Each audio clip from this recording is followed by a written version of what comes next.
Hello hi welcome to my YouTube channel. ଏପଟେ ମାଇଁ ଭଣଜାଙ୍କର ଖେଳିବା start ହେଇଯାଇଥାଏ।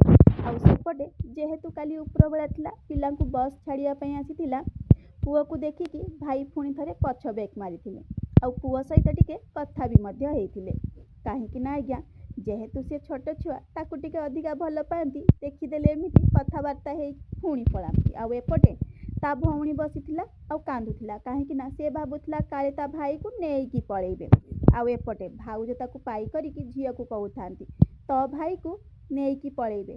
ସେଇଠୁ ଝିଅ ପୁଣି ଯେତେବେଳେ କାନ୍ଦିବା ଷ୍ଟାର୍ଟ କରିଛି, ଭାଇ କହିଛନ୍ତି ନାଇଁ, ମୁଁ ତୋ ଭାଇକୁ ନେବିନି, ତୁ ତୋ ଭାଇ ସହିତ ଖେଳୁଥା, ମୁଁ ଯାଉଛି। ଆଉ ଫାଇନାଲି ଭାଇ ପଳେଇଥିଲେ।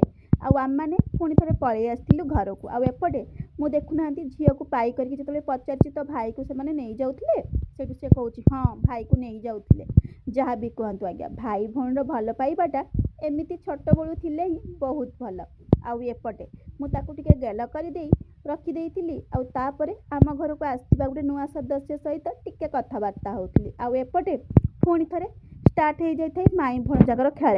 ଆଉ ଏପଟେ ଝିଅ କ'ଣ ଛାଡ଼ୁଥାଏ, କାଳେ ତା ଭାଇକୁ କିଏ ନେଇଯିବ, ସେଥିପାଇଁ ସେ ଜମାରୁ ତା ଭାଇ ସାମ୍ନାରୁ ହଟୁ ନଥାଏ। ଆଉ ସିଏ ବି କହୁଥାଏ ମୁଁ ଖେଳିବି। ସେଥିପାଇଁ ବାଧ୍ୟ ହେଇକି ଭାଉଜ ଝିଅକୁ ପାଇ କରିଥାନ୍ତି। ଆଉ ଏପଟେ ପୁଅ ସହିତ ମଧ୍ୟ ଖେଳିବାରେ ଲାଗିଥାନ୍ତି। ଯେତେ ମନା କଲେ କ'ଣ ଶୁଣୁଛନ୍ତି ଆଜ୍ଞା, ମାଇଁ ଭଣଜାଙ୍କର ଏମିତି ଖେଳକୁଦ ଲାଗିକି ହିଁ ଥାଏ। ଯେହେତୁ ସିଏ ତା ମାଇଁକୁ ବହୁତ ଭଲ ପାଏ, ଭଣଜା ଯାହା କୁହେ ମାଇଁ ତାହା କରିବାରେ ବି ଲାଗିଥାନ୍ତି। ଆଉ ସେପଟେ ଖେଳୁଥାନ୍ତୁ, ଏପଟେ ଦେଖୁନାହାନ୍ତି ଆମ ଘରକୁ ଆସିଥିବା ନୂଆ ସଦସ୍ୟଟିକୁ।